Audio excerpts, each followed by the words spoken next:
शिव महापुराण विदेश्वर संहिता 21 एवं 22वां अध्याय। पार्थिव पूजा की महिमा, शिव नैवेद्य भक्षण के विषय में निर्णय तथा बिल्व का महात्म्य। तदनंतर ऋषियों के पूछने पर किस कामना की पूर्ति के लिए कितने पार्थिव लिंगों की पूजा करनी चाहिए, इस विषय का वर्णन करके सूत जी बोले, महर्षियों, पार्थिव लिंगों की पूजा कोटि कोटि यज्ञों का फल देने वाली है। कलयुग में लोगों के लिए शिवलिंग पूजन जैसा श्रेष्ठ दिखाई देता है, वैसा दूसरा कोई साधन नहीं है। ये समस्त शास्त्रों का निश्चित सिद्धांत है। शिवलिंग भोग और मोक्ष देने वाला है। लिंग 3 प्रकार के कहे गए हैं, उत्तम, मध्यम और अधम। जो 4 अंगुल ऊंचा और देखने में सुंदर हो तथा वेदी से युक्त हो, उस शिवलिंग को शास्त्रज्ञ महर्षियों ने उत्तम कहा है। उससे आधा मध्यम और उससे आधा अधम माना गया है। इस तरह 3 प्रकार के शिवलिंग कहे गए हैं, जो उत्तरोत्तर श्रेष्ठ है। ब्राह्मण, क्षत्रिय, वैश्य, शूद्र अथवा विलोम संकर कोई भी क्यों न हो, वह अपने अधिकार के अनुसार वैदिक अथवा तांत्रिक मंत्र से सदा आदर पूर्वक शिवलिंग की पूजा करे।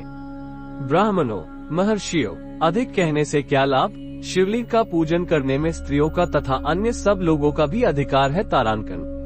द्विजों के लिए वैदिक पद्धति से ही शिवलिंग की पूजा करना श्रेष्ठ है, परंतु अन्य लोगों के लिए वैदिक मार्ग से पूजा करने की सम्मति नहीं है। वेदज्ञ द्विजों को वैदिक मार्ग से ही पूजन करना चाहिए, अन्य मार्ग से नहीं, ये भगवान शिव का कथन है। दधीची और गौतम आदि के शाप से जिनका चित्त दग्ध हो गया है, उन द्विजों की वैदिक कर्म में श्रद्धा नहीं होती। जो मनुष्य वेदों तथा स्मृतियों में कहे हुए सत्कर्मों की अवहेलना करके दूसरे कर्म को करने लगता है, उसका मनोरथ कभी सफल नहीं होता। इस प्रकार विधि वक भगवान शंकर का नैवेद्यांत पूजन करके उनकी त्रिभुवन में 8 मूर्तियों का भी वही पूजन करे। पृथ्वी, जल, अग्नि, वायु, आकाश, सूर्य, चंद्रमा तथा यजमान, ये भगवान शंकर की 8 मूर्तियां कही गई है। इन मूर्तियों के साथ साथ शर्व, भव, रुद्र, उग्र, भीम, ईश्वर, महादेव तथा पशुपति, इन नामों की भी अर्चना करे। तदनंतर चंदन, अक्षत और बिल्वपत्र लेकर वहां ईशान आदि के क्रम से भगवान शिव के परिवार का उत्तम भक्तिभाव से पूजन करे। ईशान, नंदी, चंड, महाकाल, भरिंगी, वृष, स्कंद, कपदीश्वर, सोम तथा शुक्र, ये 10 शिव के परिवार हैं, जो क्रमशः ईशान आदि 10 दिशाओं में पूजनीय है। तत्पश्चात भगवान शिव के समक्ष वीरभद्र का और पीछे कीर्तिमुख का पूजन करके विधि पूर्वक 11 रुद्रों की पूजा करे। इसके बाद पंचाक्षर मंत्र का जप करके शत्रुद्रिय स्तोत्र का, नाना प्रकार की स्तुतियों का तथा शिव पंचांग का पाठ करे। तत्पश्चात परिक्रमा और नमस्कार करके शिवलिंग का विसर्जन करे। इस प्रकार मैंने शिव पूजन की संपूर्ण विधि का आदर पूर्वक वर्णन किया। रात्रि में देव कार्य को सदा उत्तराभिमुख होकर ही करना चाहिए। इसी प्रकार शिव पूजन भी पवित्र भाव से सदा उत्तराभिमुख होकर ही करना उचित है। जहाँ शिवलिंग स्थापित हो, उससे पूर्व दिशा का आश्रय लेकर नहीं बैठना या खड़ा होना चाहिए, क्योंकि वो दिशा भगवान शिव के आगे या सामने पड़ती है। इष्ट देव का सामना रोकना ठीक नहीं। शिवलिंग से उत्तर दिशा में भी न बैठे, क्योंकि उधर भगवान शंकर का वामांग है, जिसमें शक्ति स्वरूपा देवी उमा विराजमान है। पूजक को शिवलिंग से पश्चिम दिशा में भी नहीं बैठना चाहिए, क्योंकि वो आराध्य देव का पृष्ठभाग है। पीछे की ओर से पूजा करना उचित नहीं है, अतः अवशिष्ट दक्षिण दिशा ही ग्राह्य है, उसी का आश्रय लेना चाहिए। तात्पर्य ये कि शिवलिंग से दक्षिण दिशा में उत्तराभिमुख होकर बैठे और पूजा करे।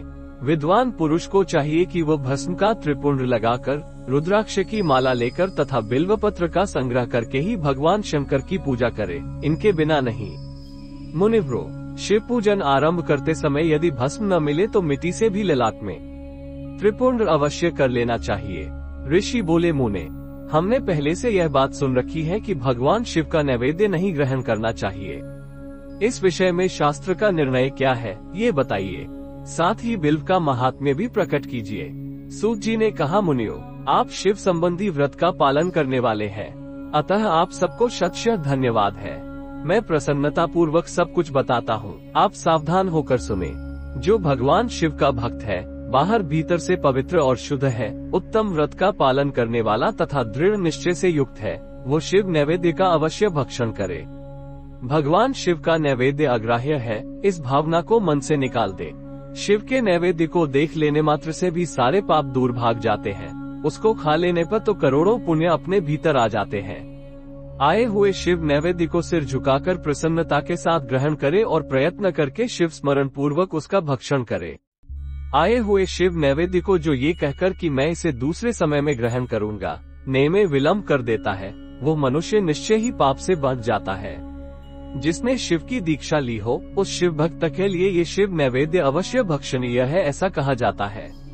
शिव की दीक्षा से युक्त शिव भक्त पुरुष के लिए सभी शिवलिंगों का नैवेद्य शुभ एवं महाप्रसाद है, अतः वो उसका अवश्य भक्षण करे।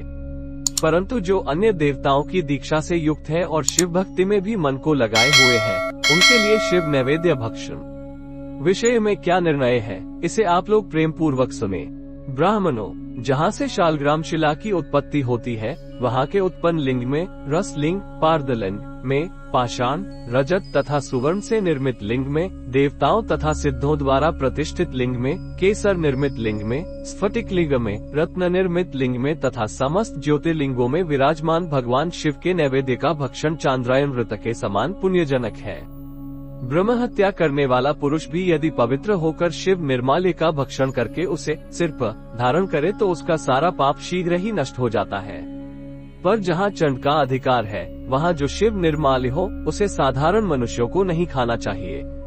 जहाँ चंड का अधिकार नहीं है, वहाँ के शिव निर्माल्य का सभी को भक्तिपूर्वक भोजन करना चाहिए। बाणलिंग, नर्मदेश्वर, लोह निर्मित, स्वर्णादि धातुमय लिंग, सिद्धलिंग, जिन लिंगों की उपासना से किसी ने सिद्धि प्राप्त की है अथवा जो सिद्धों द्वारा स्थापित है, वे लिंग, स्वयंभू लिंग, इन सब लिंगों में तथा शिव की प्रतिमाओं, मूर्तियों में चंड का अधिकार नहीं है। जो मनुष्य शिवलिंग को विधि पूर्वक स्नान कराकर उस स्नान के जल का 3 बार आचमन करता है, उसके कायिक, वाचिक और मानसिक तीनों प्रकार के पाप यहाँ शीघ्र नष्ट हो जाते हैं। जो शिव नैवेद्य, पत्र, पुष्प, फल और जल अग्राह्य है, वो सब भी शालग्राम शिला के स्पर्श से पवित्र ग्रहण के योग्य हो जाता है। मुनीश्वरों, शिवलिंग के ऊपर चढ़ा हुआ जो द्रव्य है, वो अग्राह्य है। जो वस्तु लिंग स्पर्श से रहित है, अर्थात जिस वस्तु को अलग रखकर शिव जी को निवेदित किया जाता है, लिंग के ऊपर चढ़ाया नहीं जाता, उसे अत्यंत पवित्र जानना चाहिए। मुनिव्रो, इस प्रकार नैवेद्य के विषय में शास्त्र का निर्णय बताया गया। अब तुम लोग सावधान हो, आदर पूर्वक बिल्व का महात्म्य सुनो। ये बिल्व वृक्ष महादेव का ही रूप है। देवताओं ने भी इसकी स्तुति की है। फिर जिस किसी तरह से इसकी महिमा कैसे जानी जा सकती है। तीनों लोकों में जितने पुण्य तीर्थ प्रसिद्ध हैं, वे संपूर्ण तीर्थ बिल्व के मूल भाग में निवास करते हैं। जो पुण्यात्मा मनुष्य बिल्व के मूल में लिंग स्वरूप अविनाशी महादेव जी का पूजन करता है, वो निश्चय ही शिवपद को प्राप्त होता है। जो बिल्व की जड़ के पास जल से अपने मस्तक को सींचता है, वो संपूर्ण तीर्थों में स्नान का फल पा लेता है और वही इस भूतल पर पावन माना जाता है। इस बिल्व की जड़ के परम उत्तम थाले को जल से भरा हुआ देखकर महादेव जी पूर्णतया संतुष्ट होते हैं। जो मनुष्य गंध, पुष्प आदि से बिल्व के मूल भाग का पूजन करता है, वो शिवलोक को पाता है और इस लोक में भी उसकी सुख संतति बढ़ती है। जो बिल्व की जड़ के समीप आदर पूर्वक दीपावली जलाकर रखता है, वो तत्वज्ञान से संपन्न हो भगवान महेश्वर में मिल जाता है। जो बिल्व की शाखा थामकर हाथ से उसके नए नए पल्लव उतारता और उनसे उस बिल्व की पूजा करता है, वो सब पापों से मुक्त हो जाता है। जो बिल्व की जड़ के समीप भगवान शिव में अनुराग रखने वाले एक भक्त को भी भक्तिपूर्वक भोजन कराता है, उसे कोटि गुना पुण्य प्राप्त होता है। जो बिल्व की जड़ के पास शिव भक्त को खीर और घृत से युक्त अन्न देता है, वो कभी दरिद्र नहीं होता। ब्राह्मणों, इस प्रकार मैंने सांगोपांग शिवलिंग पूजन का वर्णन किया।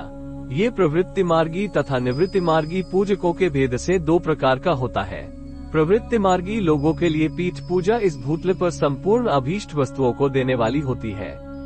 प्रवृत्त पुरुष सुपात्र गुरु आदि के द्वारा ही सारी पूजा संपन्न करे और अभिषेक के अंत में अगहनिक चावल से बना हुआ नैवेद्य निवेदन करे। पूजा के अंत में शिवलिंग को शुद्ध संपुट में विराजमान करके घर के भीतर कहीं अलग रख दे। निवृत्ति मार्गी उपासकों के लिए हाथ पर ही शिव पूजन का विधान है। उन्हें भिक्षा आदि से प्राप्त हुए अपने भोजन को ही नैवेद्य रूप में निवेदित कर देना चाहिए। निवृत्त पुरुषों के लिए सूक्ष्म लिंग ही श्रेष्ठ बताया जाता है। वे विभूति से पूजन करें और विभूति को ही नैवेद्य रूप से निवेदित भी करें। पूजा करके उस लिंग को सदा अपने मस्तक पर धारण करें। आगामी वीडियो में हम विदेश्वर संहिता के 23 एवं 24वां अध्याय को सुनेंगे। यदि आप हमारे चैनल पर नए हैं तो कृपया हमारे चैनल को सब्सक्राइब करें और साथ ही बेल आइकॉन बटन पर क्लिक करें ताकि आप हमारी नए वीडियोस की सूचना प्राप्त कर सके। हर हर महादेव।